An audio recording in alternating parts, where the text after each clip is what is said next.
Hello student, I am के त्यागी और आज हम बात करेंगे विद्युत बल रेखाएं अथवा विद्युत क्षेत्र रेखाएं की। ठीक है, तो जो अब तक हमने सीखा है उस पर लौटते हैं। देखिए, ये कोई धनावेश रखा हुआ है। ओके, इसका अपना एक विद्युत क्षेत्र होगा। यहाँ पर हम एक परीक्षण आवेश Q नोट को लाते हैं।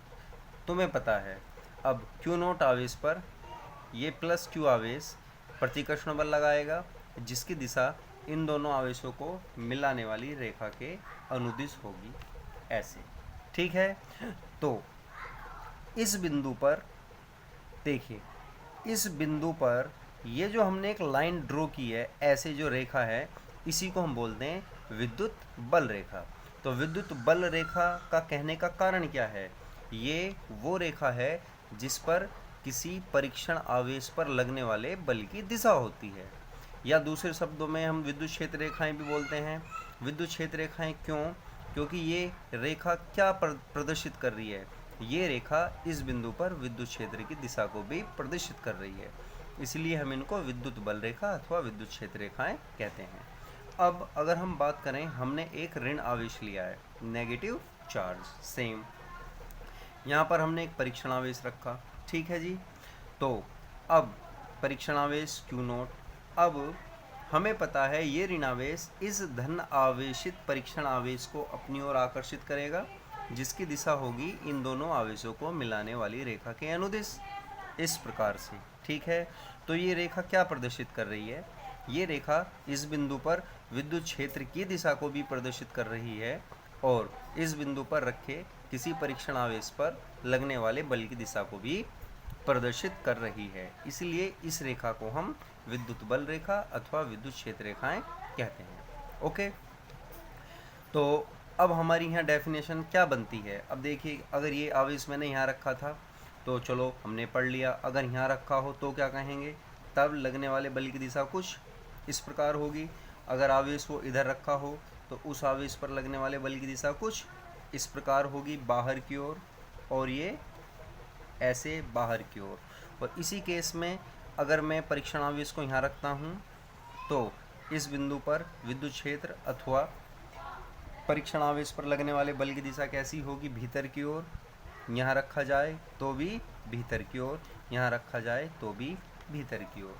तो हम क्या कह सकते हैं? हम डेफिनेशन क्या बना सकते हैं कि किसी आवेश, जैसे यहाँ धनावेश है, यहाँ ऋणावेश है, किसी आवेश के विद्युत क्षेत्र के भीतर वह काल्पनिक वक्र जो उस पर स्थित किसी बिंदु पर रखे परीक्षण आवेश पर लगने वाले बल अथवा विद्युत क्षेत्र की दिशा को व्यक्त करती हैं, विद्युत बल रेखाएं या विद्युत क्षेत्र रेखाएं कहलाती हैं।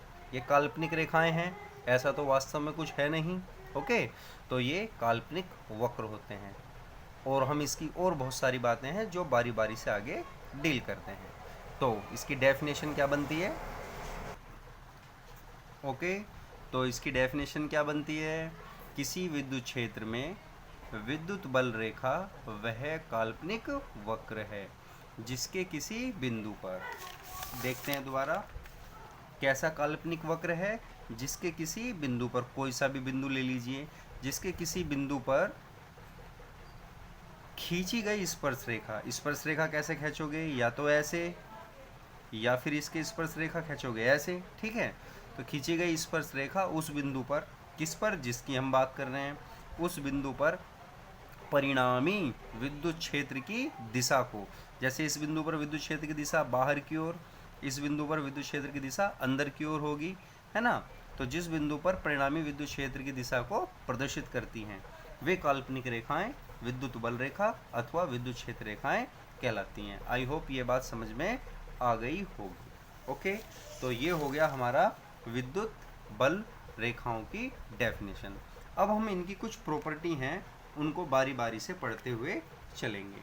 तो पहली प्रॉपर्टी क्या है?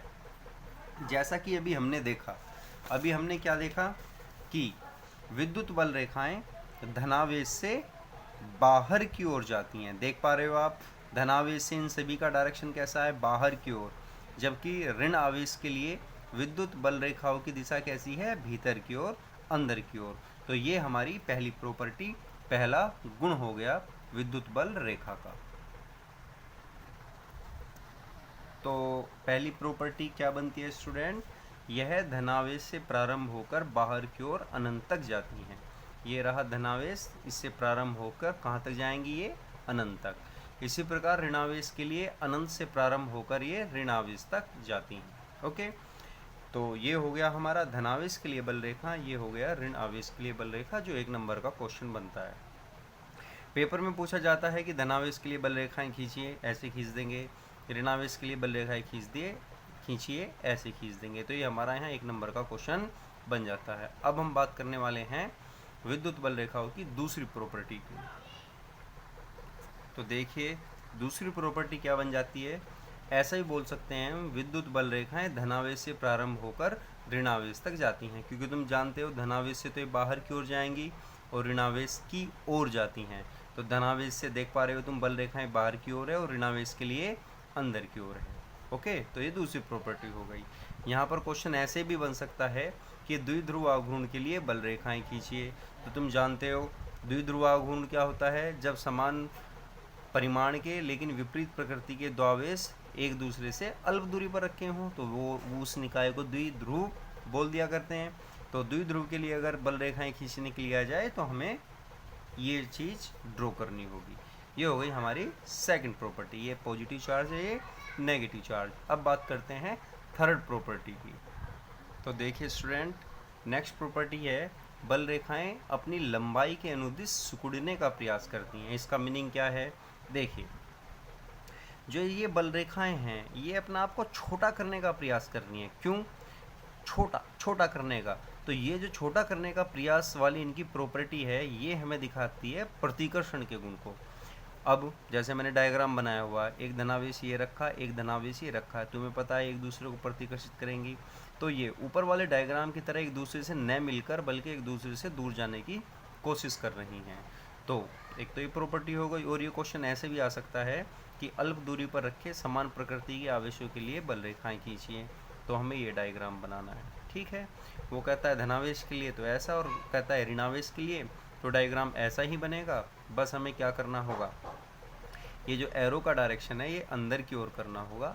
जैसा कि बाहर की ओर है ये धनावेश के लिए और अंदर की ओर कर दोगे तो ऋणावेश के लिए हो जाएगा। अब बात करते हैं नेक्स्ट प्रॉपर्टी की। तो नेक्स्ट प्रॉपर्टी है दो बल रेखाएं एक दूसरे को नहीं काटती हैं, ठीक है। दो बल रेखाएं एक दूसरे को नहीं काटती हैं, क्योंकि देखिए अगर ऐसा हुआ, एक बल रेखा ये है हो गई, एक बल रेखा ये हो गई, ठीक है। अब इन दोनों को मैंने तुम्हें एक दूसरे को काटते हुए दिखाया है। अब ये इनका कटान बिंदु है। बल रेखाओं की डेफिनेशन क्या कहती है कि खींची गई काल्पनिक स्पर्श रेखा उस बिंदु पर विद्युत क्षेत्र की दिशा को दर्शाती है। तो अगर मैं इस रेखा के अनुदिश स्पर्श रेखा खींचता हूँ तो उसका डायरेक्शन ये हो गया, इस रेखा के अनुदिश स्पर्श रेखा खींचता हूँ तो इसका डायरेक्शन ये हो गया।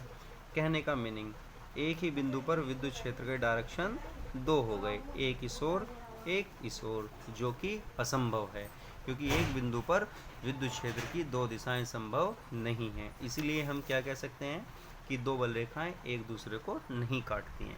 अब हम बात करेंगे नेक्स्ट प्रॉपर्टी की।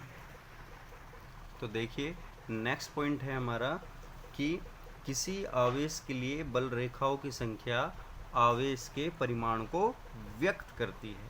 अब इसका मीनिंग समझते हैं। देखिए चित्र में दो आवेश दिखाए गए हैं, Q1 और Q2। अगर हमसे पेपर में पूछता है इन दोनों में क्या डिफरेंस है तो ज़रा देखते हैं। Q1 आवेश के लिए बल रेखाएं बाहर की ओर हैं, Q2 आवेश के लिए भी बल रेखाएं बाहर की ओर हैं। तो एक बात तो तय हो गई, दोनों ही आवेश धन आवेशित हैं। लेकिन इससे निकलने वाली बल रेखाओं की संख्या से कम है, यानी कि Q2 आवेश से ज़्यादा बल रेखाएं निकल रही हैं, Q1 आवेश से कम बल रेखाएं निकल रही हैं। तो हम क्या कह सकते हैं, हम कह सकते हैं कि यहाँ Q2 का परिमाण Q1 के परिमाण से ज़्यादा है। जैसे अगर ये मान के चलो 2 कूलाम है तो ये यकीनन 3, 4 या 5 इस टाइप से होगा, ठीक है। तो ये शायद टॉपिक भी तुम्हारे ये पॉइंट भी समझ में आ गया होगा। तो पेपर में ऐसे पूछ सकते हैं, तुम्हें चित्र बना के दे देंगे और पूछ लेंगे क्या इनमें अंतर है, तो हम क्या कहेंगे, दोनों का परिमाण समान, लेकिन Q1 की तुलना में Q2 का परिमाण अधिक है। ठीक है, नेक्स्ट पॉइंट की बात करते हैं अब। तो हमारा नेक्स्ट पॉइंट है, एक समान विद्युत क्षेत्र में बल रेखाएं समांतर तथा एक दूसरे से समान दूरी पर होती हैं। ठीक है, तो ये जो हमने बल रेखाओं को प्रदर्शित किया गया है यहाँ पर, ये बल रेखाएं एक समान विद्युत क्षेत्र को प्रदर्शित कर रही हैं। देखिए क्या क्वालिटी है इनमें, क्या खासियत है। सभी रेखाएं एक दूसरे के समांतर होने के साथ साथ इनके बीच का अंतर भी समान है। ठीक है, तो पेपर में आ सकता है कि एक समान विद्युत क्षेत्र को प्रदर्शित करने वाली बल रेखाएं खींचिए, तो हमें इस तरीके से खींचना है। और तुम इसको ऐसा समझ सकते हो कि देखिए इधर से इधर जा रहे हैं, तो हम ऐसा समझ सकते हैं कि इधर कोई बहुत बड़ी धनावेशित प्लेट इस प्रकार रखी हुई है और कोई इधर बहुत बड़ी ऋणावेशित प्लेट इस प्रकार रखी हुई है। ठीक है, अगर हम इधर धनावेशित प्लेट रख दें, इधर एक ऋणावेशित प्लेट रख दें, तो उसके बीच जो विद्युत क्षेत्र होगा वो एक समान होगा। बात करते हैं नेक्स्ट गुण की। तो नेक्स्ट है हमारा, विद्युत क्षेत्र रेखाएं सतत होती हैं। अब इसका मीनिंग क्या है, जैसे ये मान लीजिए धनावेश है, तो बल रेखा जो होगी ये लगातार धनावेश से प्रारंभ करके अनंत तक ऐसे ही जाएगी, ऐसा नहीं होगा। इसको बोलते हैं विविक्त, इस लाइन को बोलते हैं सतत। ठीक है, विविक्त मतलब टुकड़ों में, सतत मतलब लगातार। क्योंकि अगर ऐसा हुआ तो यहाँ पर विद्युत क्षेत्र 0, यहाँ पर विद्युत क्षेत्र 0, यहाँ पर विद्युत क्षेत्र 0 नहीं है, जो कि असंभव है। इसीलिए हम कहते हैं विद्युत क्षेत्र रेखाएं सदैव सतत होती हैं। नेक्स्ट प्रॉपर्टी है बच्चों, विद्युत बल रेखाएं खुला वक्र बनाती हैं, ओपन कर्व, खुला वक्र बनाती हैं। देखो इसका मीनिंग क्या है, मीनिंग है, ध्यान देना, जैसे बल रेखा धनावेश से प्रारंभ करती है चलना और ऋणावेश पर जाती है, क्या ऋणावेश से वापस आती है? नहीं, क्योंकि ऋणावेश पर बार बार बल रेखाएं जाएंगी और धन आवेश से बार बार बल रेखाएं बाहर की ओर जाएंगी और ऋणावेश पर अंदर की ओर, मैंने गलती से बोल दिया जाएंगी, मतलब ऋणावेश पर अंदर की ओर आएंगी। तो क्या ये बल रेखा वापस घूमकर ऐसे जाती है? नहीं जाती। तो इसलिए हम बोलते हैं कि विद्युत बल रेखाएं खुला वक्र बनाती हैं। ऐसे ही तुम याद रख सकते हो, आगे चलकर हम पढ़ेंगे चुंबकीय क्षेत्र रेखाएं। तो चुंबकीय क्षेत्र रेखाएं सदैव बंद वक्र बनाती हैं, तो ये अंतर पूछ लिया जाता है। तो हमें याद रखना है, विद्युत बल रेखाएं खुला वक्र बनाती हैं, जबकि चुंबकीय क्षेत्र रेखाएं बंद वक्र बनाती हैं। तो स्टूडेंट, ये थी हमारी विद्युत क्षेत्र रेखा अथवा विद्युत बल रेखाएं से जुड़ी हुई कुछ बातें, इनके गुण, जो कि काफ़ी इम्पोर्टेंट हैं। तुम्हारे बोर्ड एग्जामिनेशन में भी और एंट्रेंस एग्ज़ाम में भी इनसे कंसेप्चुअल क्वेश्चन पूछ लिए जाते हैं। आई होप ये टॉपिक समझ में आ गया होगा, और नेक्स्ट टॉपिक जो भी होगा उसकी बात हम नेक्स्ट वीडियो में करें। Okay, bye and best of luck.